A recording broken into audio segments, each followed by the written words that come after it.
Are you sure you can do this? It's just a leaky faucet. It can't be that bad.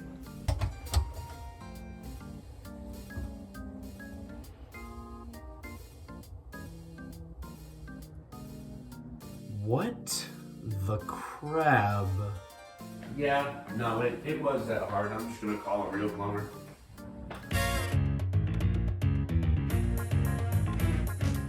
In 1981, the Donkey Kong arcade game took the world by storm, single-handedly bringing Nintendo out of financial troubles because it was something different. It had story, it had charm, and it had recognizable characters, which was a lot at the time, especially when looking at its arcade competition.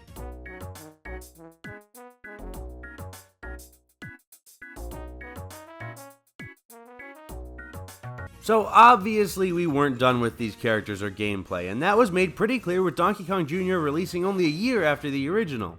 But that brings us to 1983.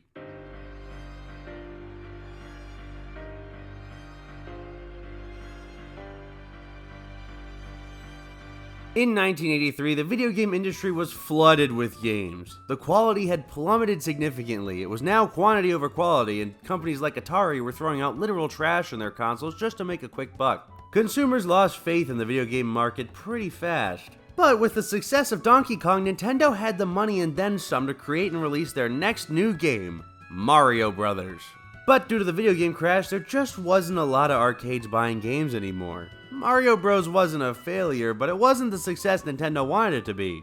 Due to the crash, finding an original cabinet is pretty tough to do nowadays too, but Mario Bros has had plenty of releases throughout the years. And what better way to start than in the arcades?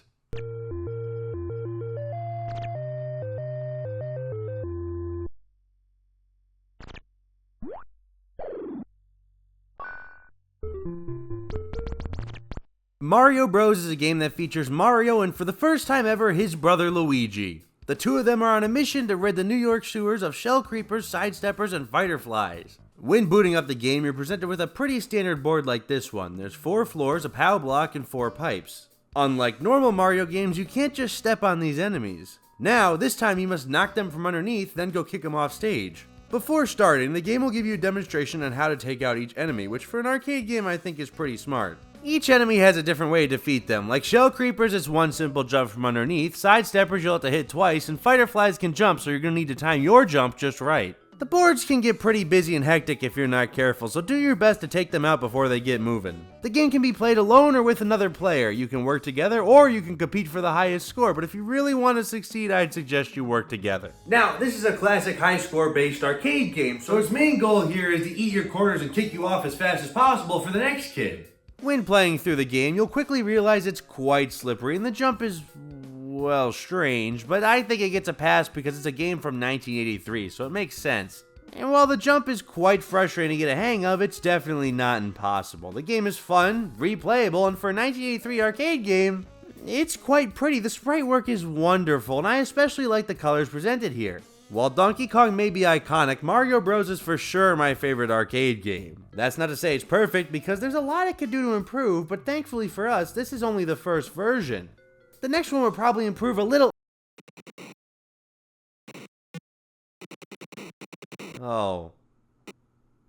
Oh no. Well, it was 1983, so it was only a matter of time before Atari got their grubby little fingers on this game, and this is what we got. Now, I'll give them this. For the Atari 2600, this is quite impressive. Mario looks somewhat like Mario, and the game is playable. But for the Atari 2600, they did their best. Everything except the coin is here. Instead, we have, the wafer. And that's not just me guessing. No, that's just what this is called. I'm sure at the time this was great. You could play Mario Bros in your living room, but as for now, But Atari wasn't done yet because they released another version for the Atari 5200, and this one, major difference. Now there's actual animations, and while it's a little rough around the edges, it's a much better version than the previous one. But nonetheless, the arcade version is still the one to beat right now.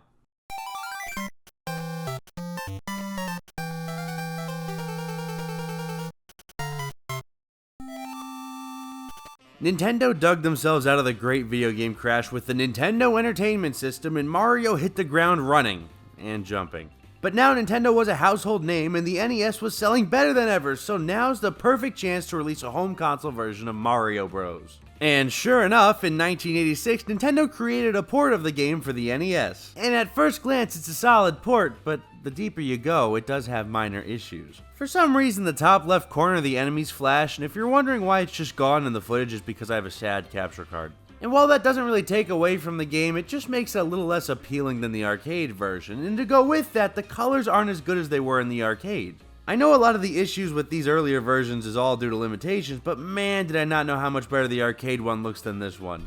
That's not to say there's anything wrong with the NES port, in fact it's a solid port, and if this is your only way to play Mario Brothers, you'll still get a very enjoyable experience. But believe it or not, we're just getting started. When Super Mario Bros. 3 released, Mario was on top of the world, and while Mario Bros. Isn't a main selling point to Mario 3, it's still in the game. If playing with a player too, you can initiate a battle mode by selecting the other player's space on the world map. If you choose to battle, it'll pin you up against a player 2 in a one-on-one Mario Bros. Game, but in this case there needs to be a clear winner and fast. So how it handles battles is the first player to 5 coins wins. How you get coins is when you defeat an enemy, a coin will pop out of the pipe and first to grab it keeps it. Once a player either gets 5 coins or at least more than the opponent, the game will come to a close and whoever took home the win gets to take their turn. So essentially, if you're good enough, you can keep player 2 from ever playing a level. But there's more than just your turn at stake here. After completing each level in Mario 3, you get a power-up card. What this does is if you collect 3, you get a 1-up, and if you match 3, you get extras. Why this is important? Because when playing battle mode, you can actually fight for these. When in battle, you can knock them out of opponents and steal them for yourselves, but come on. That's just mean, all their hard work, really? But as for the mode itself, honestly, it's really fun. Sure, the rounds don't last too long, but they're really not supposed to. For quick bite-sized challenges, these are great. The physics are way more controllable here, and there's different level layouts this time. If you battle enough times, the game will shake things up and throw different challenges your way. While the goal will always be collect 5 coins, it's really cool to see them shake up the formula.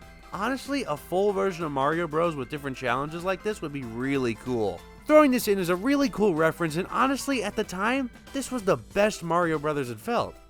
At the time, though, we still got quite the road ahead of us. A different version of Super Mario Bros. 3 released not too long down the line on the SNES. And of course, the battle mode made a return, but this time there was a separate playable battle from the title screen. This battle mode, believe it or not, adds a ton to shift the gameplay. First up, the Koopa Troopa. Now, I know shell creepers have been around before, but Koopas work different. If you come across a Koopa this time, you can actually jump on it and kick its shell at your opponent to get a leg up. But this time, if you get hit, don't worry, because it's not the end of the world. All you gotta do is grab a mushroom and you're back in the game, but be careful. If you grab a mystery mushroom, you'll swap both places and sides with your opponent. In this battle mode, it's first to 5 coins wins. Then 5 to 5 wins takes home the trophy. Honestly, making Mario Bros. A very battle-focused mode is a super fun twist. While the optional cooperative gameplay of the original is still fun, the one-on-one environment is a fun change. It's still super cool to see them bring it back, and now the physics and controls are much smoother, making this a super fun battle mode in reference to the original. But I think it's time we shake things up. Now this is where things get real fun.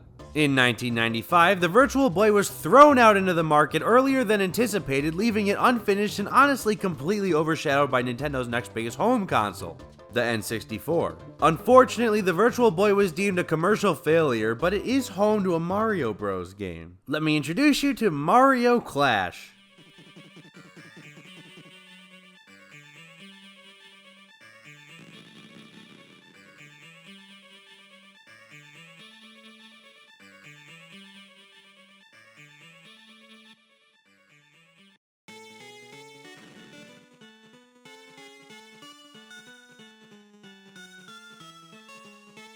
Released in 1995, Mario Clash is a reimagining of the classic Mario Bros. Game with 2 areas of combat, a foreground and a background to really show off the Virtual Boy's 3D effect. Now, probably due to it being a Virtual Boy game, this game is not talked about much, but honestly, it's really fun. You play as Mario and it's your goal to take out every enemy on screen, but you can't knock them from underneath this time. No, this time you'll have to jump on a Koopa beforehand and throw its shell at your enemies. While some can be killed from side to side, others you'll have to throw into the opposite plane to take them out. Adding the extra playing field and the potential of other floors is a really fun twist. Jumping from background to foreground with enemies consistently on the move makes for a very interesting twist on the classic formula. While it definitely differs from the main format, it's an honest, welcome change that I would love to see Nintendo revisit someday.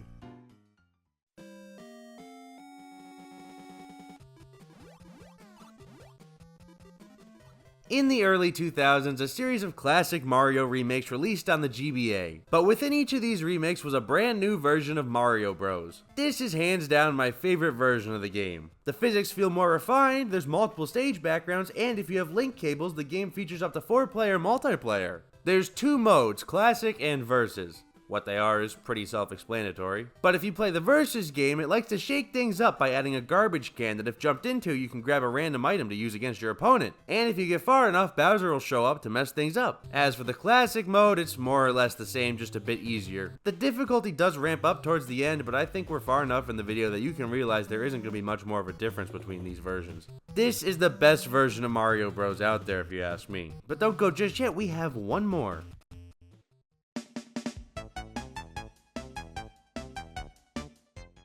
I've talked about the Year of Luigi many times here, so I'll recap it real quick. Nintendo was doing a promotional event for Luigi's anniversary. This event was the Year of Luigi, and during that year a ton of Luigi-themed games released. Super Mario 3D World also released that year, and within that game is plenty of hidden Luigi sprites in a brand new version of Mario Bros. This version being Luigi Bros. It's just the NES port but with a palette swap. It's a fun little detail, sure, both player 1 and player 2 play as different Luigis, so that's cool. But there isn't much that I haven't said about this version that I can add to this, but nonetheless, it's still neat.